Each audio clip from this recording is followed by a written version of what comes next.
everyone, my name is Heather Butler and I am the artist, obviously, that has the show going on here, titled Brush with Nature. A little bit about me, I am from Pine Grove, Pennsylvania, and I've grown up doing art. I started doing art when I was in elementary school. Fun story, I actually failed elementary art because I didn't follow directions. So it didn't discourage me enough to give up art. In fact, I did go on for a bachelor's degree in art from Schuylkill University. So art has always been my passion, art and music. I have a studio at the Walk-In Art Center, Studio 309, which is where most of these pieces are usually housed.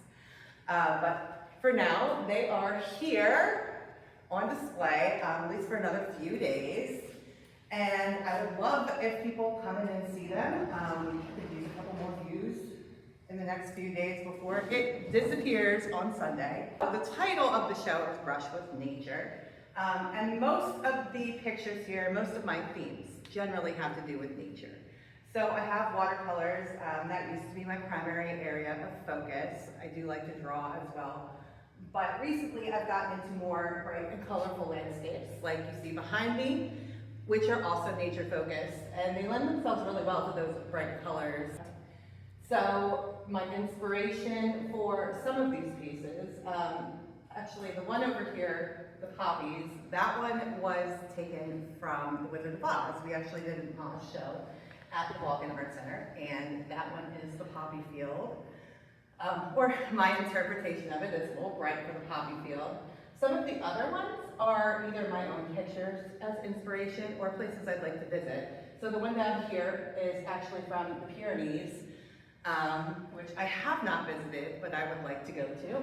And this one is one of my own pictures, a garden, which I thought turned out absolutely beautiful. I mean, how can you go wrong with colors and flowers? A little hard to go wrong there. This one's actually one of the first ones that I did that was colorful. And this was actually, I don't want to say a mistake, but it was all of the old paint in my studio. And I just wanted to do something new. We had kids walking through the walk-in, and I needed to be the painter for the day in my studio. So I'm just squeezing all these paints on here, and that gave me the background, this lovely shaded area. And then I was like, oh, I have all these dark colors, so I'm just squeezing them at the bottom. Oh, I think I'm gonna make some rocks there. And then we had some weird floating green pond. I don't know, but it gave nice attention there. And then I went back and worked in light, and I'm like, it still needs more. And I love cherry blossoms. So I decided flowers would be a great touch and give us some more interest in the foreground here. So this one was just kind of a mismatch of everything I could think of for that piece, but it was a lot of fun having the kids walk through like, what are you painting? I don't know. I have no idea. I'm painting whatever comes out. I don't often paint from my imagination. Most of the time it is from inspiration pictures. This one was actually just a practice image, trying to do trees and shadows, and I thought it turned out pretty cool, so it ended up in a frame. Why not? And like this process, this especially, is new to me.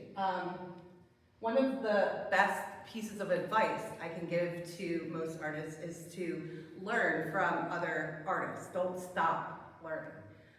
I love to learn about other people's techniques and see what they do and how they do their work.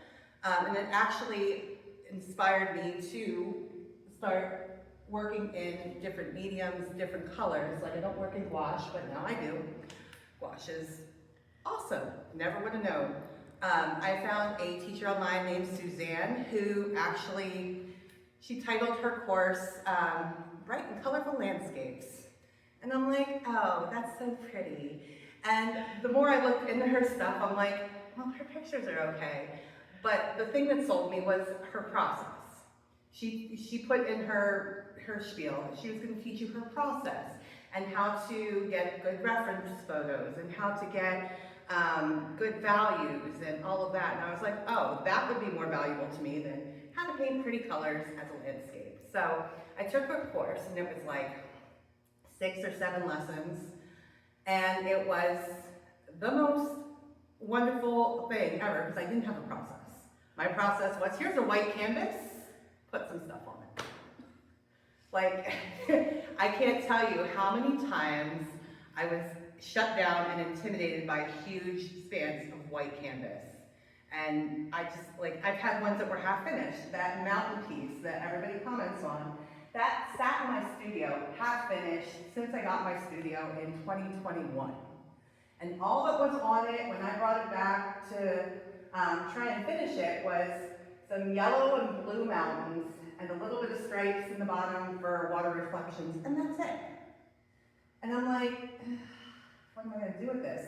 And I didn't have the motivation to finish it. I had the picture, the sample picture I was painting off of, but I just wasn't inspired to do it because there was so much white and there was so much blending. And finally, with this course, she actually recommends starting with like a toned surface. So I've started with fluorescent pinks and fluorescent oranges and fluorescent greens because that's what she's starting with. And it seemed to work good. And then you trace it. You trace your image, not trace, but draw your image on there with an orange or pink paint marker because you already have color on that canvas. So if you leave any traces of stuff, some of these have some really faint hints of pinks in the background that show through, then it gives you some energy and some vibrance in that picture, and you don't have to feel like you have to cover every square inch of that canvas. That was the biggest thing. That and unlocked like a lot of creativity, because you have to start thinking, okay, well, I don't want everything to be green. Most landscapes are green, almost all of them. So what do I want to make this instead of green? So I want that to be yellow, and I want the mountains to be purple, and we're going to throw some pink in there just because we can. Why not? Something I never do, because I always tended to work close to realism. Not quite realism, but close, because, you know, everybody wants their work to look pretty and perfect, and that's not what we're striving for anymore. Now we're going for creative, fun, something that's going to speak to people and draw their attention. And if you like it, awesome. I hope you like it. I like it. That's all that matters. Next up on the agenda is work for our next two shows that are on the horizon. So the next show that I already have pieces prepped for is the Art Square. Is that what it's called? Art Squared, which is going to be at the Walk-In Art Center in October. Hello. Closely followed by Gray Matter, also at the Walk-In Art Center. So I'm working on both of those ideas. Now, Gray Matter obviously is outside the comfort range now. But like I said, I do draw, so it'll probably be a sketch, a charcoal, something of the sort, because there's no sense in painting in shades of gray. I mean, if I'm gonna paint, I want it to be bright, colorful, exciting, and bring joy to people, not, I don't have any that are kind of dull anymore. Most of them are bright. I was gonna say, not like the dull piece over there, but there's no dull, it's all right.